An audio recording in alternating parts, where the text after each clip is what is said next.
নমো ভগবতে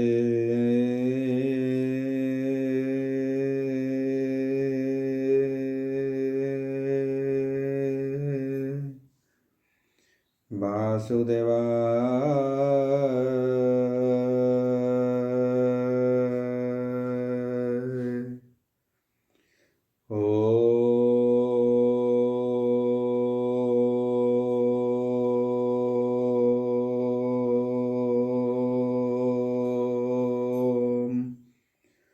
নমো ভগবতে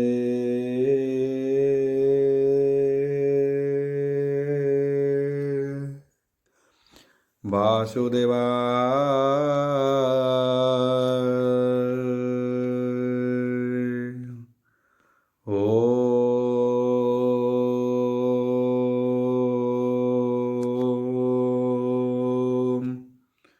নমো ভগবতে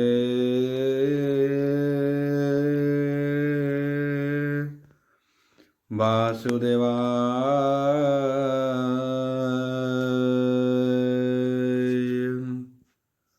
यथा मंगलाचरण भागिस्य यस्य वदने लक्ष्येषु यच्च वक्ष्यसि यशते हृदय वसति तनुसिंहं भजे विश्वसर्वदिवालक्षणं श्रीकृष्णाख्यो परध्याम जगद्धाम नमामि तत् माधव माधव वैश्च सर्वसिद्धिविनायते वन्दे परस्परत्यं परस्परं प्रियलोकं मूकं करति वाचलं पङ्गुलङ्घयते गिरि यत्कृपाहतमः वन्दे परमानन्दो माधव जो ब्राह्मण रुद्रणं तु स्तुतन्ति दैवस्तव देवसङ्गपद पश्यन्ति जो समज्ञा ध्यानवसते गदगदे मनसा पश्यन्ति जो योगिना यस्यन्ते न बुद्धि सुरासुरगण देवायस्तुते नमः नारायणं नमस्कृत्यं नरचैव नरोत्तम देवी सरस्वती व्यासं ततो जयमुदीरयेत् निर्गलं कल्पितं फलविमुखाभिद्रव्ययुक्तं पिबतं भागवतं रसमलयितं। दशम अध्याय दशम स्कंद दशम अध्याय शुक उवाच बोल पुरंदर हरि बोल नमयि प्रभु वनमाली सुख सागर बालकेली देवकी आदिन के देवी जशवंती सेवकी नाम कुकहंती आज्ञा प्रमाणे दासी गणे आसी मिलिले जणे जणे यशोदा बोलहंती उत्तर घर व्यवहार तुम्भे कर दधि मंथिब आज मुहि लवणी के दे जानी बई मने जानिले हे भावग्राही भक्त जनक सत्य पाई गोपी जे कहिथिले तते मोहर कथा मान जेते से कथा कहिबई सत्य यशोदा जीवहन परते माया मोहित नर हरि दास जनक सत्य करी हेमंती बोली ही आज्ञा देई मंथने दंड हणाइले मन आनंदे हे नंद राणी नंद नारी दधि भाण्डरे हे खुआ भरी यशोदा होई लाकी सज ଯାହାର ସୁତ ଦେବରାଜ ପିନ୍ଧିସୁ ରଙ୍ଗ ପାଟ ଶାଢ଼ୀ ରତ୍ନ ମେଖଳା ଅଛି ବିଡ଼ି ପୁଥୁଳ ନିମିତ ଯୁଗଳ ସୁବର୍ଣ୍ଣ ଚୁଡ଼ି ବେନି କର ବେନି ସ୍ତନରୁ କ୍ଷୀର ଝରେ ନୂପୁର ବାଜ ହଇ ପୟରେ ହୃଦରେ ହୋଇ ହୃଦରେ ହର କର୍ଣ୍ଣ କାପ ଶିରେ ସମନ୍ତି ଦେବୀ ରୂପ ଖୁଆ ଦଉଡ଼ି ଧରି କରେ ବାମ ଦକ୍ଷିଣ ଚାଲ ଧୀରେ ଦଉଡ଼ି ଟାଣି ବାର ଡରେ ବସ୍ତ୍ର ନ ରହେ ଦେହି ଶିରେ କବରୀ ଫିଟି ଲୋଟେ ତଳେ ପୁଷ୍ପ ଉଡ଼ନ୍ତି ମାଳେ ମାଳେ ହୃଦେ ଲମ୍ବନ୍ତି ପୟଧର କଙ୍କଣ ନାଦ ବେନି କର ମୁଖେ ଶୋଭିତ ଶ୍ରମ ଝାଳ ରଙ୍ଗ ଅଧରେ ସୁକପାଳ ଦଧି ମନ୍ଥନ ମନ ତୋଷେ କୃଷ୍ଣ ମିଳିଲେ ତାର ପାସ୍ତେ ସ୍ତନ ପିଆଇ ଆସେ ହରି ଜନନୀ ବସ୍ତ୍ର କରେ ଧରି ଦେଖି ଯଶୋଦା କୋପ ଭର କୃଷ୍ଣଙ୍କୁ ବୋଲହନ୍ତି ଉତ୍ତର ଯାଅ ନ ଧର ଏତେବେଳେ ପଛେ ଘେନିବି ତୋତେ କୋଳେ ଶୁଣି କାନ୍ଦନ୍ତି ବନମାଳୀ ଦେଖି ଯଶୋଦା ଦେଇ ଗାଳି କୃଷ୍ଣଙ୍କୁ କରାଇଲେ ତୁନି ସୁସ୍ୱରେ କରି ଗୀତ ଧ୍ୱନି ବାତୁଳ କାଳୁ ଯେତେ ଜାଣି ସୁମରି ଗାଏ ନନ୍ଦରାଣୀ କୋଇଲି ଛନ୍ଦେ ଗାଇ ଗୀତ ଶୁଣି କାନ୍ଦନ୍ତି ଗୋପୀନାଥ ସ୍ତନ ବଢ଼ାଇ ଗୋପୀନାଥେ ଖୁଆଏ ଧଇଲେ ବାମ ହସ୍ତେ ଯଶୋଦା ନ ପାହାରିଲା ଚାଲି କୋଳେ ଧଇଲା ବନମାଳୀ ସ୍ତନ ପିଆଇ ଦୋଷ ମନେ ଶ୍ରୀମୁଖେ ଦେଲା କି ଚୁମ୍ବନେ ଶୁଣି ପରୀକ୍ଷ ଏକଚିତ ହେମନ୍ତେ ହୋଇ ବିପରୀତ ଲୁଚିରେ ବସିଥିଲା କ୍ଷୀର ଚାହିଁଲେ ପ୍ରଭୁ ଚକ୍ରଧର କ୍ଷଣକେ ପଡ଼ିଲା ଉତ୍ତରୀ ଦେଖି ଯଶୋଦାର ସୁନ୍ଦରୀ କୃଷ୍ଣଙ୍କୁ ପକାଇଲା ତଳେ ଅଜ୍ଞାନ ମୋହ ମାୟା ଭୋଳେ ଧାଇଁ କରେ ଜଳ ଘେନି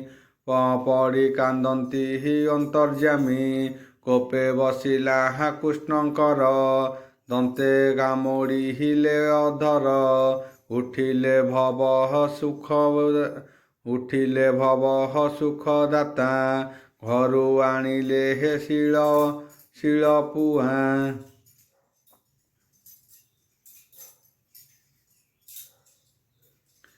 ପିଟିଲେ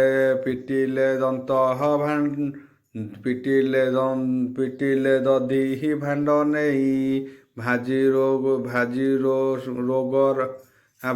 ଗୋରସ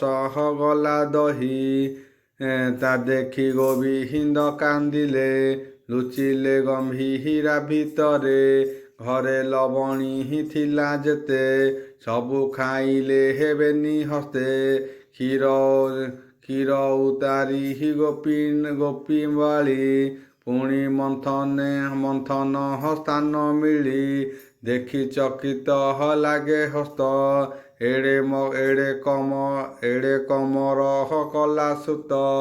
ବାଳୁତ ଗାଳୁ ଏଡ଼େ କୋପି ସତ କହନ୍ତି ମତେ ଗୋପୀ ତାହାଙ୍କୁ ନିନ୍ଦିଲି ମୁଁ କୋପେ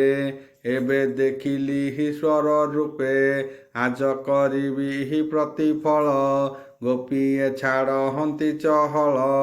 ବଢ଼ିଲା କହୁଁ କୋପେ ଯଷ୍ଟି ପ୍ରହାରେ ଜେହ୍ନେ ସର୍ପେ ଛାଟ ଲୁଚାଇ ପଛ ଭାଗେ ମିଳିଲା ଗମ୍ଭୀରର ଲାଗେ ଦ୍ୱାରେ ଚାହିଁଲା ଦେବୀ ଧୀର ଦେଖିଲା ପ୍ରଭୁ ଦାମୋଦର ରୋଳ ଉପରେ ଗୋପୀନାଥ ଶିରା ଧରିଣ ବାମ ହସ୍ତ ଶିକାରେ ଥିଲା ଯେ ଲବଣୀ, କୃଷ୍ଣ ତା ଦେବେନି କରେ ଆଣି। ମାର୍ଜରୀ 5-7 ମେଳେ, ଲବଣୀ ଖାନ୍ତି କୌତୂହଳେ। ଦ୍ୱାରକୁ ଚାହିଁ ଚକ୍ରଧର, ଭୟେ କମ୍ପନ୍ତି ଯେହ୍ନେ ଚୋର। ଦେଖି ଯଶୋଦା ପରଜ୍ୱଳି, ଯଷ୍ଟି ଉଞ୍ଚାଇ ଦେଲେ ଗାଳି। ଆଜ କରିବି ଖଣ୍ଡ ଖଣ୍ଡ, ଛାଟେ ପିଟିବି ତୋର ପିଣ୍ଡ। ଦେଖି ଚକିତ ଭାବଗ୍ରାହୀ, ରୋଳୁ ପଡ଼ିଲେ ବେଗେ ଦେଇ। କୃଷ୍ଣ ପଳାନ୍ତି ଭୟ ଘେନି, ପଛେ ଗୋଡ଼ାନ୍ତି ନନ୍ଦରାଣୀ। ପଳାନ୍ତି ପଛକୁ ଅନାଇ, ପଛେ ଯଶୋଦା ଛନ୍ତି ଧାଇଁ। ଯାହାର ନାହିଁ ଆଦି ଅନ୍ତ, ଧ୍ୟାନେ ଚିନ୍ତନ୍ତି ମୁନି ସନ୍ଥ। ତାହାକୁ ପୁତ୍ର ପ୍ରାୟ ମଣୁ, ପଛେ ଧାଇଁଲୁ ଗୋପାଳୁଣୁ। ପୃଥ୍ୱୀ ତମନ୍ଦି ପୟୋଧରେ, ଗୋଡ଼ାଇ ନ ପାହାରିଲେ କରେ। ପୁଣି ଗୋଡ଼ାଇ ପଛେ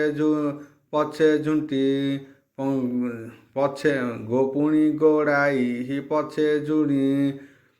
ଘଡ଼ିକେ ଉଠି ଘର୍ମେ ଫୁଟି, ପୁଣି ଗୋଡ଼ାଇ ପୁଣ ପଡ଼ି। ପୟକ ଉଠି ହୀଣ ବାହୁଡ଼ି, କେଶ ଫିଟିଲା ଶ୍ରମ ଝାଳେ। ଫୁଲ ଉଡ଼ଇ ପିଠି ତଳେ, ଏମନ୍ତେ ଯଶୋଦାର ଗତି। ଦେଖି ଆନନ୍ଦ ସତୀପତି, ଯାହାର ଆଦି ଅନ୍ତ ନାହିଁ। ଯଶୋଦା ପାଇ ବତା କାହିଁ, ଜାଣିନ ଯଶୋଦା ବିକଳ। ଲୋଉଟି ଚାହେଁ ଆଦି ମୂଳ, ମନେ ବିଚାର ଭାବଗ୍ରାହୀ। ଯଶୋଦା ଠାରେ ଦୟା ବହି, ଯେବେ ମୁଁ ଯିବି ପଳାଇ। କେ ମତେ ପାରିବ ଗୋଡ଼ାଇ, ଏତେ ବିଚାରି ଦୟାନିଧି। ରଜୁରେ ହୋଇଲେ କି ବାନ୍ଧି, ରଜୁରେ ହୋଇଲଇଁ ବନ୍ଦୀ। ମାତାର ଶ୍ରମ ମର୍ମେ ଜାଣି, ହରିଲେ ପ୍ରଭୁ ବେଣୁ ପାଣି। ଧାଇଁ ଧଇଲେ ଦେବୀ କରେ, ଛାଟ ପଞ୍ଚାଇ କୋପ ଭରେ। ଭୟେ କମ୍ପନ୍ତି ଚକ୍ରଧର, ଚକ୍ଷୁ ଘଷନ୍ତି ବାମ କର। କୃଷ୍ଣ ବିକଳ ଦେଖି ମାତା, ଛାଟ ପକାଇ କଲେ ଚିନ୍ତା। ବୋଲ ବାନ୍ଧିବି ଏହାକେ, ବ୍ୟାପାର କରୁଥିବି ଘରେ। ରୋଳେ ଖଟାଇଥିବି ନୀତି, ଏଣେ ନଥିବ ମୋର ଭୀତି। ଏତେ ବିଚାରି ନନ୍ଦରାଣୀ, ରୋଳ ଆଣିଲା ବେଗେ କରି। ଦଉଡ଼ି ଦେଖି ମାତା ହାତେ, କାନ୍ଦନ୍ତି ପ୍ରଭୁ ଗୋପୀନାଥେ। ଆରେ ଯୋଚିଲାହାକକୁ ନେଇ, ବେନି ଅଙ୍ଗୁଳ ନଇଲା। ତକ୍ଷଣେ ଦୀର୍ଘ ରଜୁ ଆଣି, ନେଇ ଯୋଚିଲା ନନ୍ଦରାଣୀ। ଯୋଚନ୍ତେ ପୁଣି ସେ ତୁଟିଲା, ବେନି ଅଙ୍ଗୁଳି ନଇଞ୍ଚିଲା।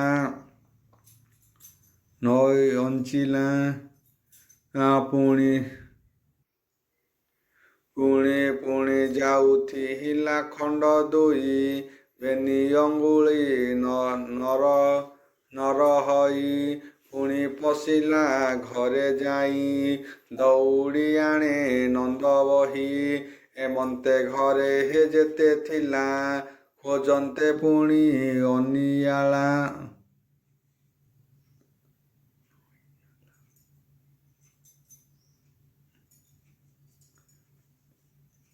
ସାହି ପଡ଼ିଶା ଯେତେ ଘର,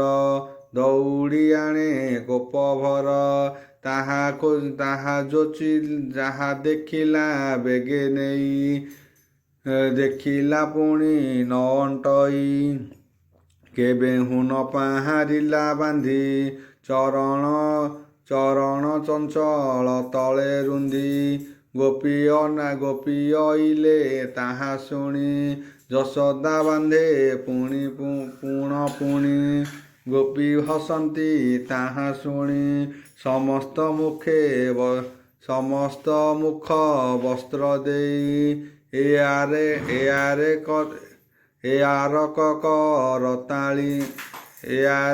କରତାଳି ମାରନ୍ତି ହୋଇ କୌତୂହଳ ବୋଲନ୍ତି ପରିହାସବାଣୀ ଦୌଡ଼ି ନ ପାରିଲୁ ଆଣି ରାଣୀ ବୋଇଲା ଗୋପପୁରେ ନାନା ଭଣ୍ଡାର ଘର ଘରେ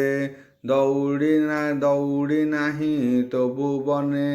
ବାନ୍ଧଇ କାନ୍ଦୁଛି କେଶନେ ପୁଣି ଯଶୋଦା ଲାଜ ପାଇ ହସିଲା ଭୂମି କୁଅ ନାହିଁ ସଙ୍କୋଚେ ହୋଇ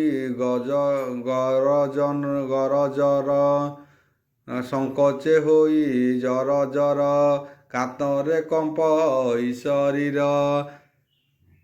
କେଶବସନ ଅସମ୍ଭାଳ ଖୋସାରୁ ଖସେ ଫୁଲମାଳ ଯଶୋଦା ଶ୍ରମ ଦେଖି ହରି ନିଜ ବନ୍ଧନେ ମନ କରି ତକ୍ଷଣେ ଦଉହୁଳି ଅଇଲା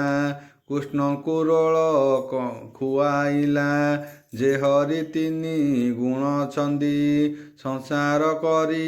ଅଛି ବନ୍ଦୀ ତାକୁ ବାନ୍ଧିଲା ନନ୍ଦରାଣୀ ପୂର୍ବେ ଅନେକ ତପ କରି ମାତାଙ୍କୁ ଯେତେ ଦୟା କଲେ ବ୍ରହ୍ମା ଶଙ୍କର ନ ପାଇଲେ କମଳା ସେବେ ପଦ୍ମପାଦ ସହି ନ ପାରିଲା ପ୍ରସାଦ ଭକତ ଜନେ ଯେତେ ଦୟା ଜ୍ଞାନୀ ପାଇବେ କାହୁଁ ତାହା ଜନନୀ ବାନ୍ଧି ଗଲା ବରଳେ ଜମଳା ଅର୍ଜୁନର ତଳେ ଗୃହ ବ୍ୟାପାରେ ଦେଲା ମନ ଏବେ ତୁ ଶୁଣ ହେ ରାଜନ କୃଷ୍ଣ ଚାହିଁଲେ ବୃକ୍ଷ ଦୁଇ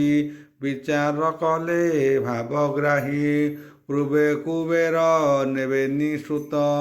ବୃକ୍ଷ ହୋଇଲା ଭୋଳଚିତ ନାରଦ ତହୁଁ ପାଶ ପାଇ ଅନେକ କାଳୁଛନ୍ତି ରହି ସେ ମୁନି ବୋଲୁଛନ୍ତି ଯାହା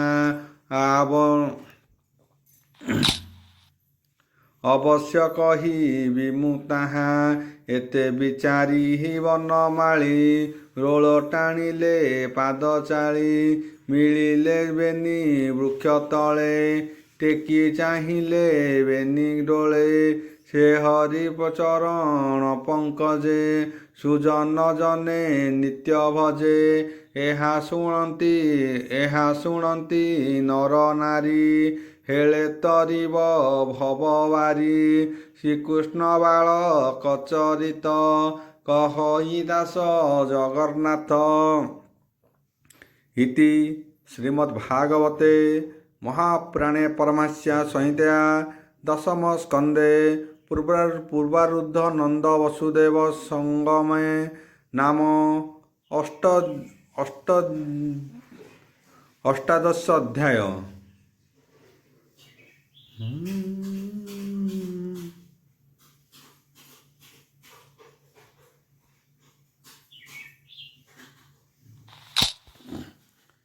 एकादश अध्याय दशम स्कंद एकादश अध्याय बोल प्रेमानंदवार हरि बोल आशुक वचन शुणी राये पढ़ई पुण पाए मन आनंदे हे नृपवर मुनि की बोल हंति उत्तर परीक्षित उवाच बोल प्रेमानंदवार हरि बोल भमुनि के बहर कुमरे वृक्ष होइले हे गोपपुरे कि दोष कले हे नारदरे साप पाइले हे कि पापरे जाहांक दोष जाहांक देहे हे नाही रोष বিশে বিশোধ গোবিন্দর বাস পিতার দিগহ পাଳ পଦ ଅର୍ଜିଲେ ଅନେକ ସମ୍ପଦ ଏଳେ ଅନୀତି ଆଚରିଲେ ନିର୍ଗୁଣ ମୁନିଙ୍କୁ ଚାହିଁଲେ ତେଣୁ ହୋଇଲେ ହେ ବୃକ୍ଷ ଦୁଇ ଗୋପନଗରେ ହେବେନି ଭାଇ ଅସକତ ସେ କଥା କହ ମୁନିବର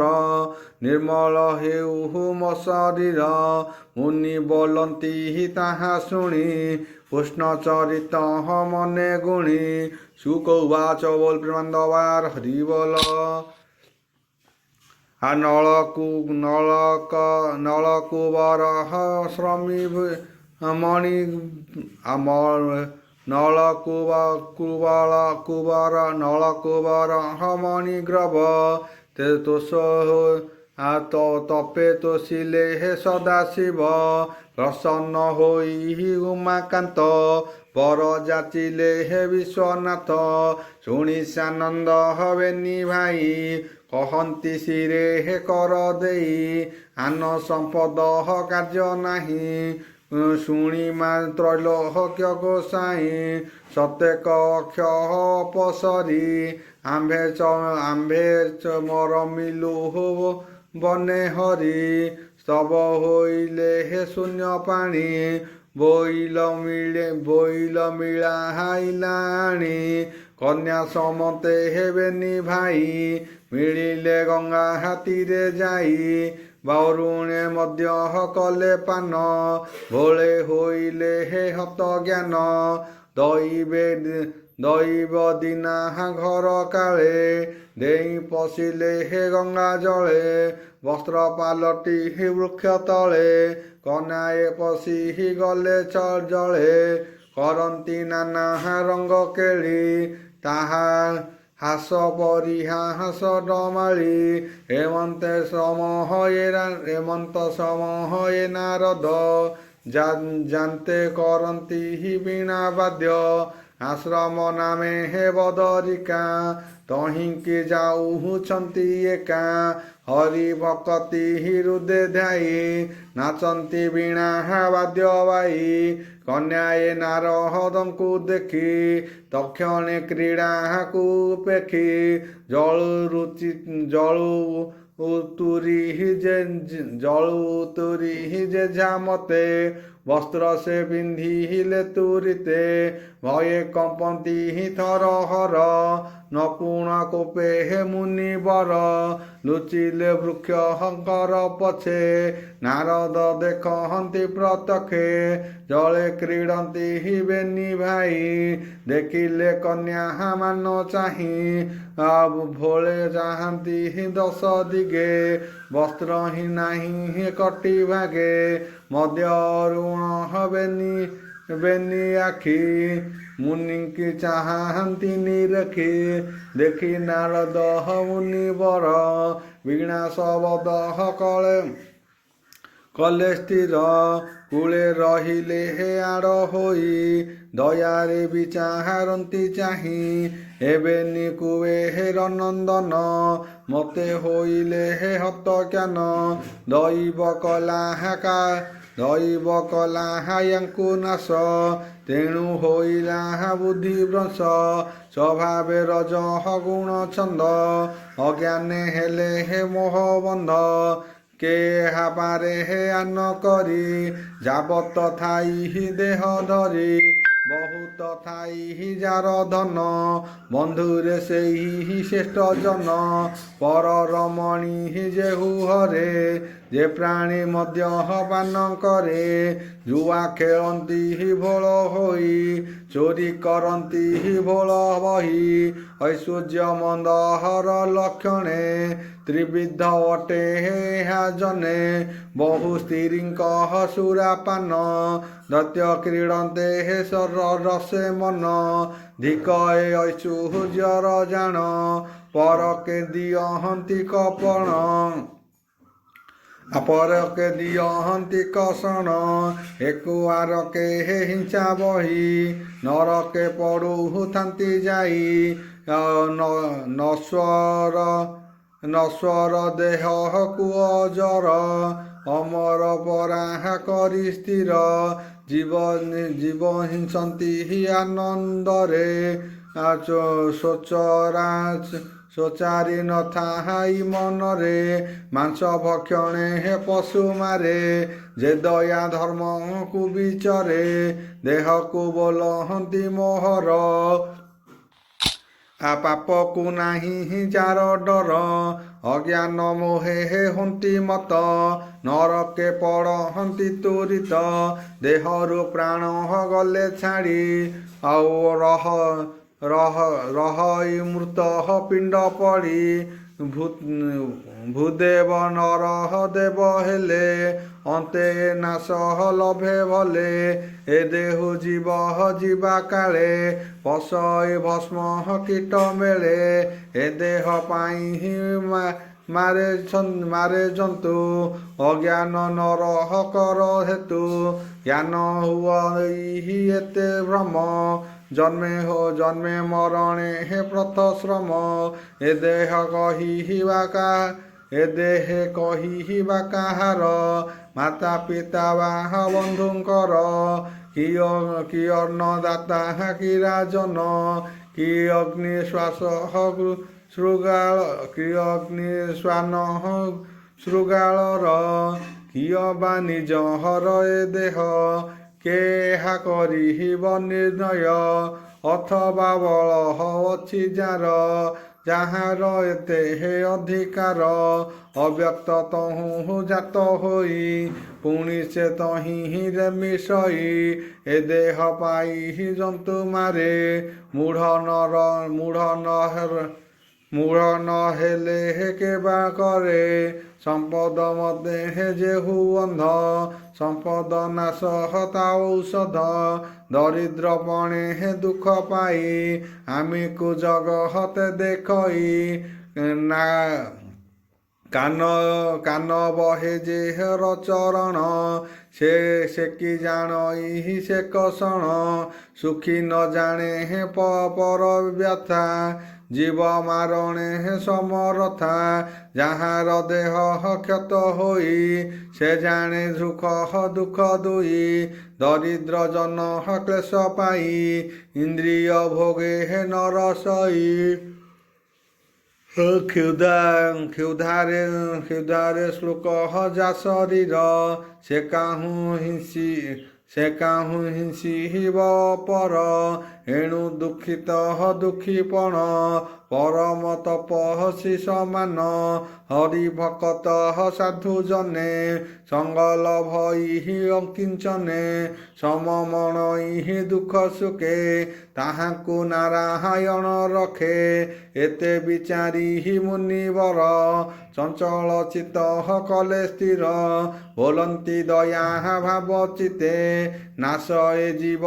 ଏହି ମତେ ଦଇବେ ଗର୍ବ ଏହାଙ୍କର ଅଜ୍ଞାନ ସଂସାରେ ବ୍ୟବହାର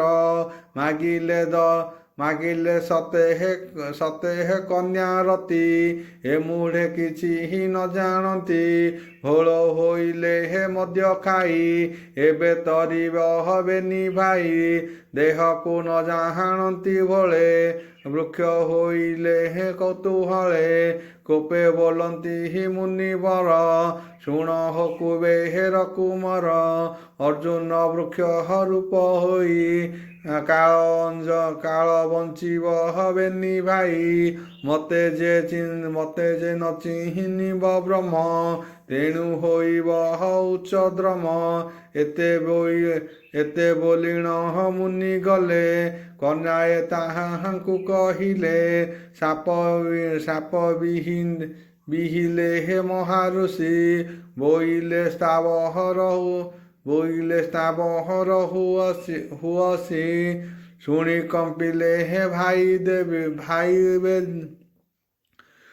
କମ୍ପିଲେ ଭାଇ ବେନି ଯାଇ ଭେଟିଲେ ବ୍ରହ୍ମମୁନି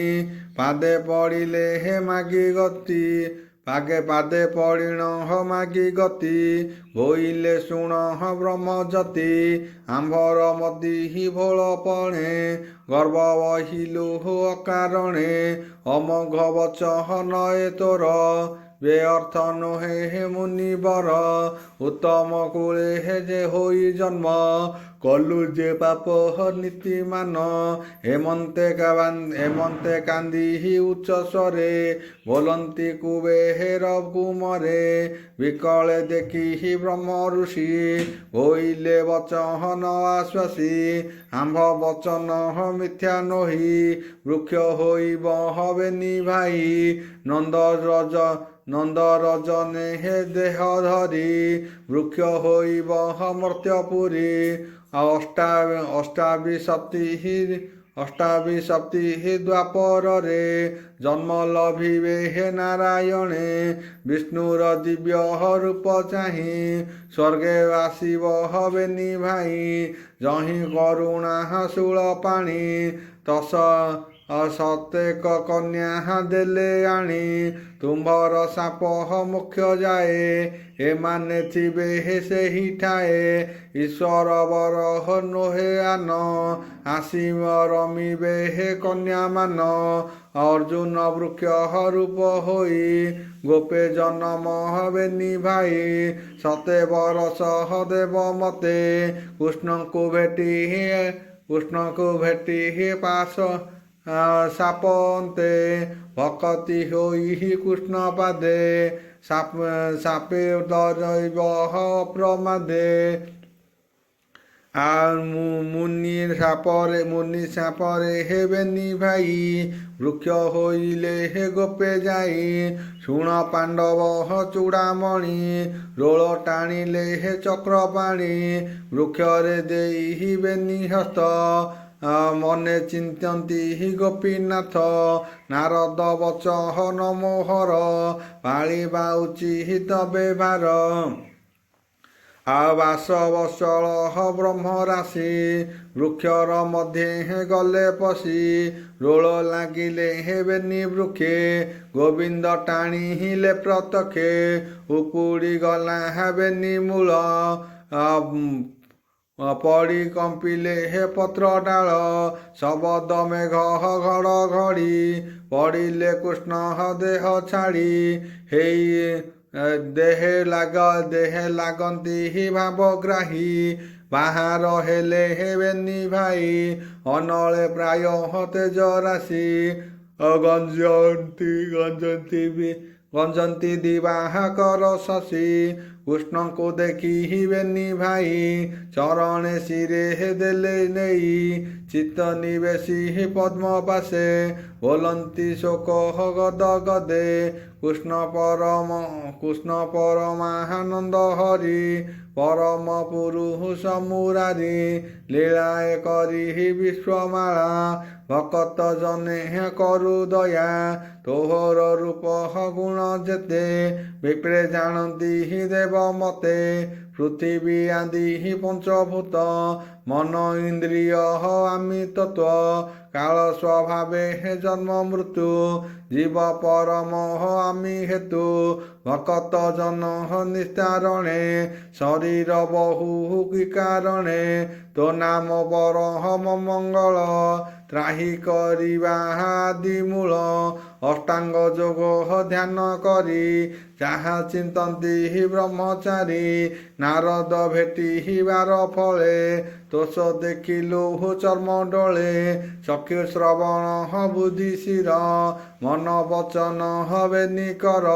ତୋହର ପାଦେ ନିତ୍ୟ ତାଇ ତୋ ନାମ ଧରି ଦିନ ଯାଇ ଅନେକ ଜନ୍ମ ତପ କରି ତୋ ସେ ଭେଟିଲୁ ନର ହରି ତୋର ସେବକ ମିତ୍ରପଣେ ଖଟିବୁ ତୋହର ଚରଣେ ଏମନ୍ ଦେବେନି କର ଯୋଡ଼ି ଆଜ୍ଞା ମାଗିଲେ ହେବାଏ ପଡ଼ି ହସି ବୋଲନ୍ତି ଭାବଗ୍ରାହୀ ସାଧୁଙ୍କ ସଙ୍ଗେ ଫଳ ଏହି ନାରଦ ଭେଟିବାର ଫଳୁ ହେଳେ ତରିବ ଭବ ଜଳୁ ମୋହର ପାଦ ହଜାର ମନ ମୋ ନାମେ କରନ୍ତି କୀର୍ତ୍ତନ ପରେ କରନ୍ତି ହୃଦୟାଚିତ ମାୟାରେ ନୁହନ୍ତି ମୋହିତ ହେମା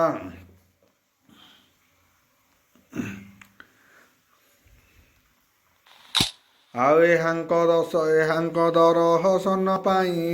ପାପ ତାହାଙ୍କୁ ନ ଲାଗଇ ଶୁଣ ହେ କୁବେର କୁମରେ ନିଶ୍ଚନ୍ତେ ଯାଅ ନିଜପୁରେ ଭକତି କରି ମୋର ପାଦେ ମୋତେ ପାଇବ ଅପ୍ରମାଦେ କୃଷ୍ଣ ବଚନ ଶିରେ ଧରି ଉତ୍ତର ପଥେ ଗଲେ ଚଳି ଭକ୍ତବତ୍ସଳ ପିତବାସ କ୍ଷମା କରିବେ ହେ ମୋର ତୋଷ ସେ ହରି ଚରଣ ବିଶ୍ୱାସେ କହଇ ଜଗନ୍ନାଥ ଦାସେ ଇତି ଶ୍ରୀମଦ୍ଭାଗବତେ ମହାପ୍ରାଣେ ପରମାଂସ୍ୟା ସଂହିତା ଦଶମ ସ୍କନ୍ଧେ ପୂର୍ବାରୁଦ୍ଧ ନନ୍ଦ ବସୁଦେବ ସଙ୍ଗମେ ନାମ ଏକାଦଶ ଅଧ୍ୟାୟ।